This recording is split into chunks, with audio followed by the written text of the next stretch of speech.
Gulf മേഖലയിലെ വൻ യുദ്ധസന്നാഹങ്ങൾക്കിടെ മൂന്നാം വട്ട ഇറാൻ അമേരിക്ക പരോക്ഷ ചർച്ച ജനീവയിൽ തുടരുന്നു. ആണവ വിഷയത്തിൽ പ്രായോഗിക നടപടികൾ സംബന്ധിച്ചാണ് ചർച്ച പുരോഗമിക്കുന്നതെന്ന് ഇറാൻ അറിയിച്ചു. യുറേനിയം സമ്പുഷ്ടീകരണം പൂർണ്ണമായും നിർത്തിവെക്കണമെന്ന കടുത്ത നിലപാടിലാണ് അമേരിക്ക. ഇറാനെതിരായ ആക്രമണ സാധ്യത മുൻനിർത്തി ബഹ്റൈനിലെ നാവിക ആസ്ഥാനത്തെ സൈനികരുടെ എണ്ണം അമേരിക്ക കുറച്ചതായി ഫോക്സ് ന്യൂസ് റിപ്പോർട്ട് ചെയ്തു. ഇറാനിൽ നിന്ന് പൗരന്മാരെ ഒഴിപ്പിച്ച് കൂടുതൽ രാജ്യങ്ങൾ. അമേരിക്കയുടെ 12 F-22 പോർ വിമാനങ്ങൾ കൂടി മേഖലയിലേക്ക്. വിവരങ്ങളുമായി MC നാസറുണ്ട്. നാസർ, പലവട്ടം ഈ ചർച്ചകൾ നടന്നു, പക്ഷേ ഒരു തീരുമാനം അല്ലെങ്കിൽ ഒരു പ്രതീക്ഷ ആദ്യഘട്ടത്തിൽ ഉണ്ടായിരുന്നെങ്കിലും പിന്നീട് ആ പ്രതീക്ഷ നമുക്ക് നഷ്ടപ്പെടുന്ന ഒരു സാഹചര്യമാണ് ഉണ്ടായിരുന്നത്. ഇപ്പോൾ ചർച്ച എങ്ങനെയാണ് പുരോഗമിക്കുന്നത്? ഹരിഗോവിന്ദ്, ജനീവയിൽ നടക്കുന്ന ചർച്ച ഇന്നിപ്പോൾ പകലിൽ ഏതാണ്ട് 3-3.5 മണിക്കൂറോളം നീണ്ടു നിന്നു. ഒമാനിലെ വിദേശകാര്യമന്ത്രി ബദറുൽ ബുസൈദിയുടെ ഒരു ഇടനിലക്കാരനായിക്കൊണ്ടാണ് നേരത്തെ എന്ന പോലെ ഇന്നും ചർച്ച നടന്നത്. അന്താരാഷ്ട്ര ആണവോർജ്ജ സമിതിയുടെ ചെയർമാനും ഈ ചർച്ചയിൽ ഭാഗമാക്കായിരുന്നു.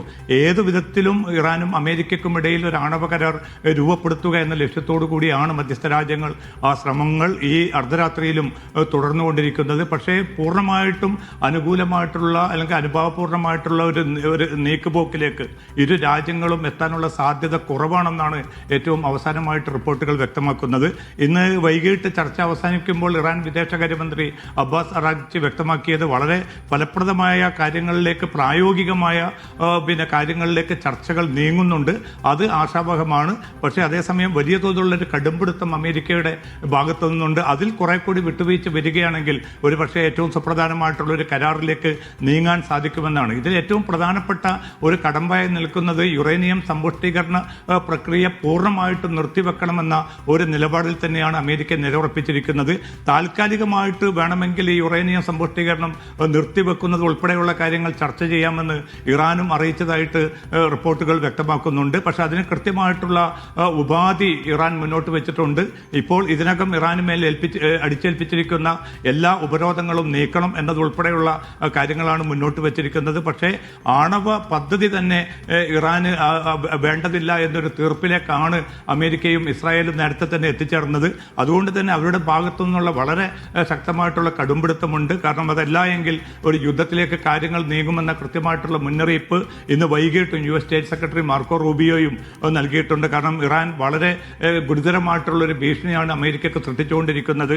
നേരത്തെ കഴിഞ്ഞ വർഷം അമേരിക്ക ബോംബിട്ട് നശിപ്പിച്ച ആണവ നിലയം പുനഃസ്ഥാപിക്കുന്നത് ഉൾപ്പെടെയുള്ള കാര്യങ്ങൾ ഇറാൻ നടത്തിക്കൊണ്ടിരിക്കുന്നുണ്ട്. അതുകൊണ്ട് തന്നെ അതിശക്തമായിട്ടുള്ള ചില നീക്കങ്ങൾ വേണ്ടിവരുമെന്ന് ഈ ചർച്ച തുടരുന്ന ഒരു ഘട്ടത്തിൽ പോലും മാർക്കോ റൂബിയോ വ്യക്തമാക്കിയിരുന്നു. അപ്പോൾ ഇന്നിപ്പോൾ രാത്രി ആ ചർച്ച തുടരുമ്പോൾ ഒരുപക്ഷെ ഗൾഫിന്റെ മാത്രമല്ല ലോകം പോലും സാഹൂതം ഉറ്റുനോക്കുന്നത് ഏതെങ്കിലും കൃത്യമായിട്ടുള്ളൊരു കരാറിലേക്ക് ഇത് നീങ്ങുമോ, അതല്ല ഒരു യുദ്ധം ഈ മേഖലയ്ക്ക് മേൽ അടിച്ചേൽപ്പിക്കപ്പെടുമോ എന്നാണ്.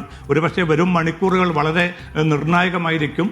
ആശാവഹമായിട്ടുള്ള റിപ്പോർട്ടുകൾ ഇന്ന് വൈകിട്ടൊക്കെ വന്നിരുന്നു. ഏതെങ്കിലും അർത്ഥത്തിലേക്ക് ഒരു കരാറിലേക്ക് വരാൻ സാധിക്കുന്ന ചില സാധ്യതകൾ രൂപപ്പെട്ടിട്ടുണ്ട് എന്നതുൾപ്പെടെയുള്ള കാര്യങ്ങളിൽ. പക്ഷേ അത് എത്ര കണ്ട് വിജയിക്കുമെന്നത് അമേരിക്കയുടെയും ഇസ്രായേലിന്റെയും ഒക്കെ നിലപാടിനെ ആശ്രയിച്ചാണ് ഇരിക്കുന്നത്. പക്ഷേ ആക്രമണം അല്ലെങ്കിൽ യുദ്ധസന്നാഹങ്ങൾ വളരെ ശക്തമായി തന്നെ തുടരുന്നു. കൂടുതൽ ശക്തമായിട്ടുള്ള പോർവിമാനങ്ങളും മറ്റ് സംവിധാനങ്ങളും ഈ അമേരിക്ക ഇവിടേക്ക് എത്തിച്ചിട്ടുണ്ട്.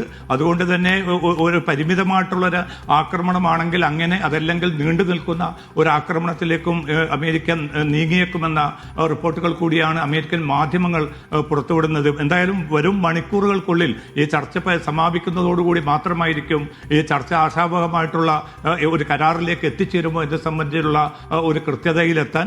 അത് എത്തിയിട്ടില്ല എങ്കിൽ തീർച്ചയായിട്ടും വളരെ ഗുരുതരമായിട്ടുള്ള ഒരു സ്ഥിതിവിശേഷത്തിലേക്കായിരിക്കും ഗൾഫ് നീങ്ങുക എന്നൊരു ആശങ്ക ഈ രാത്രിയിലും ശക്തമായി തന്നെ തുടരുകയാണ്. ഹരിഗോവിന്ദ്.